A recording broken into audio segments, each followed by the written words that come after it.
Today I'm with Fiona Daymond, who's a landscaping expert, and Fiona's come to discuss the self-build project we're working on and what we should be thinking of now. The thing is, we mustn't leave the landscaping right to the very end because I know there'll be problems ahead. So what we thought we'd start with is the boundary. Fiona, looking here, this is actually a boundary of the house, which is a public walkway at weekends. And I'd like to get, for the client, a nice thick boundary so people can't see in. What's the best thing we can do? Absolutely. You've got a boundary here that is very patchy, it has gaps in, so you need to analyse what's already growing here, really concentrate on the evergreens and use those to fill it in, because then you will get a thick hedge that is going to be impenetrable and obviously people can't see through it at any time of year. You've got some laurels growing here, you could add those in. Then you can work on an inner layer that is maybe a little bit more decorative and that includes some plants for you.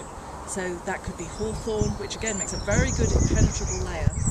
Clip that if necessary, and you could go to a third layer again. So you're layering your hedge from the outside to the most impenetrable, thickest layer.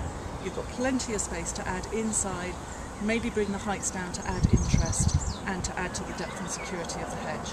Of course, one thing I had to think about for this particular project was the fact that horses are in that paddock and the laurel is poisonous to horses. So I'm liking your idea of hawthorn because, of course, that is not poisonous.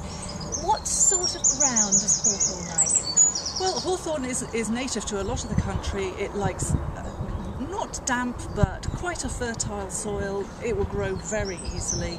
It comes into flower in May. It has thorns, so it's good deterrent. And the leaves are absolutely beautiful when it comes out in the spring. There is a haze of the finest, palest green, which is absolutely beautiful. And when's the best time to plant it? Best time to plant is probably autumn, so they get a chance to get their roots established during the winter season and then they're away in spring.